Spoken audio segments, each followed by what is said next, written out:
Hello, everyone, and welcome back to our Relationship Coaching Group podcast. I'm Roxanne, your host, and I'm so glad you're here. Today, we're diving into a topic that sparks debate. It also creates tension in relationships and often leaves couples wondering where the line should be drawn. And today's topic, can men and women be just friends? It's a question that seems simple on the surface, but once you're in a committed relationship, things can become quite complicated. What happens when your partner has a close friend with someone of the opposite sex? What if that friendship existed before you came along? And what if you're the one holding on to that friendship? Well, today we're going to unpack all of that, because this conversation isn't really about whether men and women can be friends. It's about trust. It's about respect. And it's about understanding what healthy boundaries look like in today's relationships. So settle in, because we're about to get into it. Okay, listen. When people ask whether men and women can be just friends, they're often asking a deeper question. They're asking, can my relationship remain safe and secure when outside friendships exist? And the answer is yes, of course.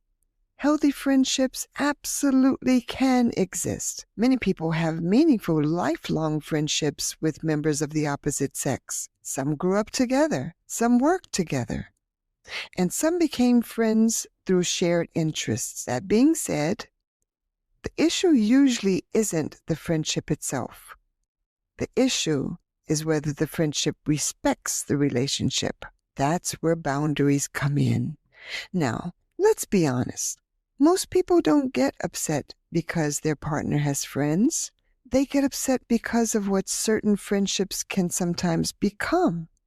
A friendship can slowly shift from sharing updates to sharing secrets, from enjoying conversations to seeking emotional comfort, from healthy connection to emotional dependency. And sometimes those shifts happen so gradually that nobody notices until a problem has already developed. Now, let's face it. Many emotional affairs don't start with romantic intentions. They start with friendship. That's why boundaries are very crucial. Not because friendships are dangerous, but because emotional intimacy can quietly cross lines if no one's paying attention. Okay, imagine this scenario. Sarah and David, fictitious names, of course. They have been together for 3 years. David has a female coworker he's known for years. At first, Sarah doesn't think much about it, but over time she notices. They're texting late at night. They share inside jokes. David talks about work situations with this female coworker before sharing with his partner, Sarah. When something is going on with David and Sarah, David's female coworker is the first to hear about it. No, nothing inappropriate has happened. No cheating, no flirting, but Sarah feels uncomfortable. Why? You ask? Because emotional energy is starting to flow elsewhere. The issue isn't that David has a female friend. The issue is that the friendship is beginning to occupy space that should primarily belong to David and Sarah. And that's an important distinction. One mistake couples make is believing that trust means no boundaries. You'll hear things like, if you trust me, it shouldn't matter. They're just a friend. But healthy relationships don't operate on unlimited access. A healthy relationship operates on mutual respect. Trust and boundaries are not opposites. In fact, healthy boundaries help build trust. Think about it this way. You can trust your partner completely while still agreeing on boundaries that protect the relationship. Let me say this again. You can trust your partner completely while still agreeing on boundaries that protect the relationship.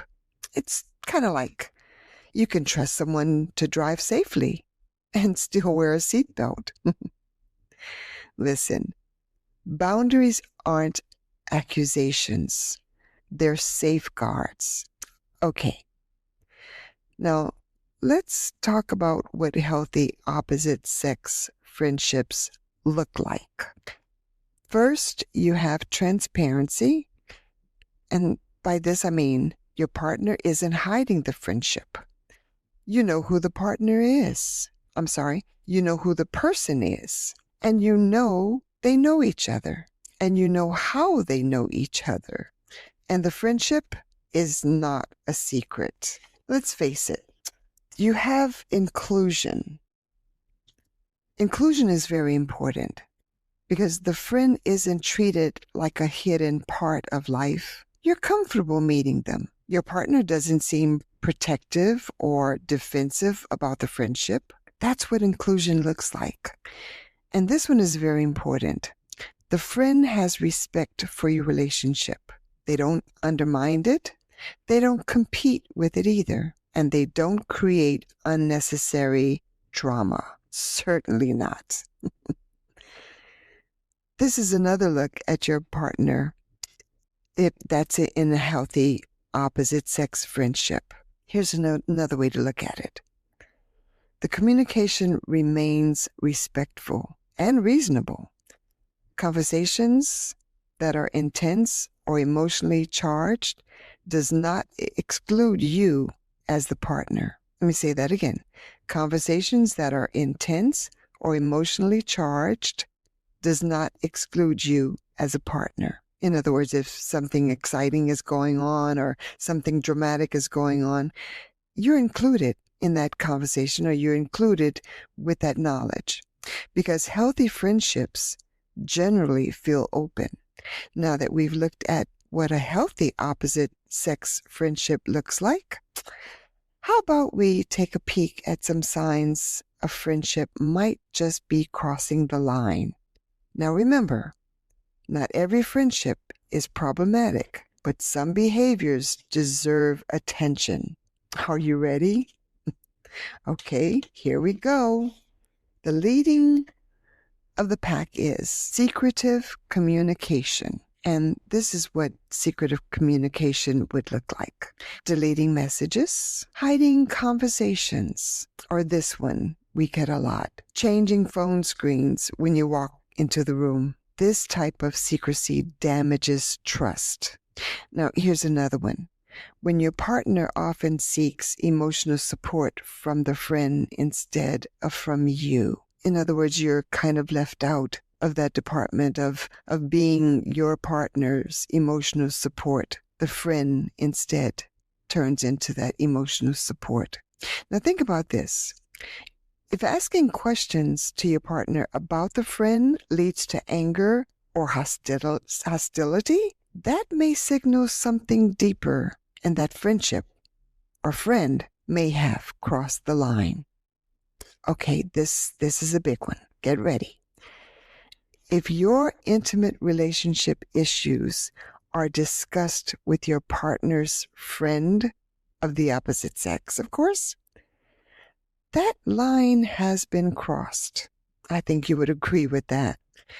And when the friend begins to occupy the role that should belong to the partner, the line has been crossed.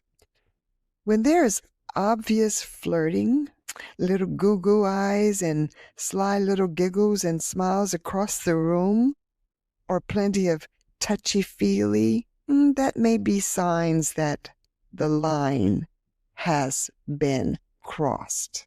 Now here's the deal. To have a healthy relationship with your partner, you need to feel safe. You need to feel respected. And you need to be heard.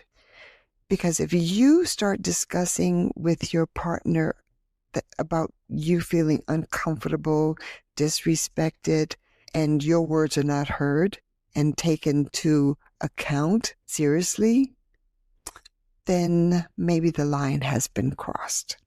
Now, here's a nugget. Not every couple have the same guidelines when it comes to their partner having a friend of the opposite sex. Some couples are comfortable with their partner having, for instance, a one-on-one lunches. Some couples may be comfortable with their partner getting frequent texting and having a very close friendship with that person. Other couples may be a little more uncomfortable, but you do have couples that their comfort level may be okay with their partner having a close friendship, someone with the opposite sex. Think about it. Boundaries are a safe place, and some couples may be uncomfortable with boundaries, may not want boundaries, but more than likely, if this is just a friend, boundaries will be considered and will be okay with your partner having boundaries with that close friendship. The thing is, situations like this really need to be discussed together with a clear understanding and a clear agreement as to handling an opposite sex friend and making clear boundaries that both of you agree with. Many conflicts happen because one person believes something is harmless and the other sees it as disrespectful. But without communication, both parties can end up very frustrated. Now, if you're the one who have a close friend of the opposite sex, you should ask yourself, would I be comfortable if the situation were reversed? Am I protecting the friendship more than my relationship? Have I been transparent with this friendship? And would my partner feel comfortable reading these messages? Good question. Am I putting more emotional energy into this friendship than I am in my relationship? Now, if your relationship is more important, more valuable to you than your friendship, then those are questions that could help you prioritize and maintain a healthy balance between the friend and a healthy balance between your partner. So as I close, I'll give you my final thought. Can men and women be just friends? Absolutely. Many people maintain healthy, respectful friendships throughout their lives. But friendship alone isn't what determines whether a relationship feels secure. The deciding factors are trust, transparency, respect, communication, and very importantly, boundaries. When these things exist, friendships can coexist alongside a committed relationship. Again, let me go back to the deciding factors. Trust, transparency, respect, communication, and boundaries should be part of the agreement and understanding between the partner and the friendship.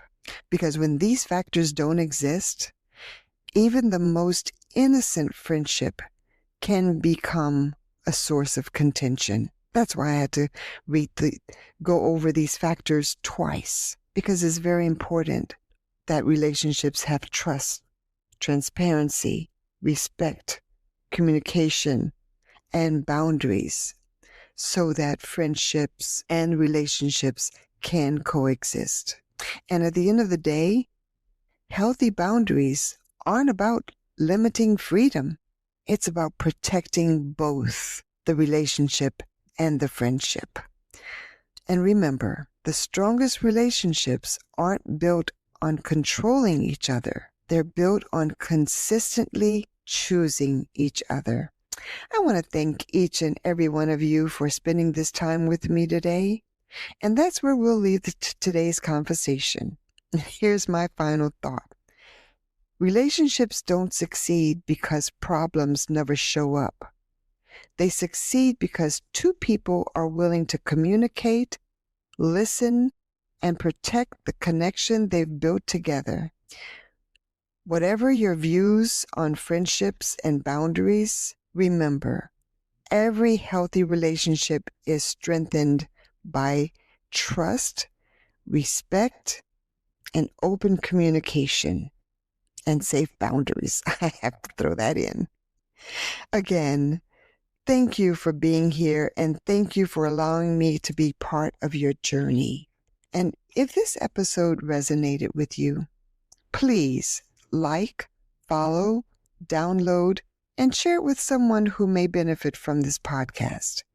And you can find us at relationshipcoachinggroup.com, where you can email us with questions or comments, or simply want to see what services we offer. And until next time, love wisely, communicate openly, and never underestimate the power of healthy boundaries, both in relationships and friendships. And remember, you're not alone. Together, we got this.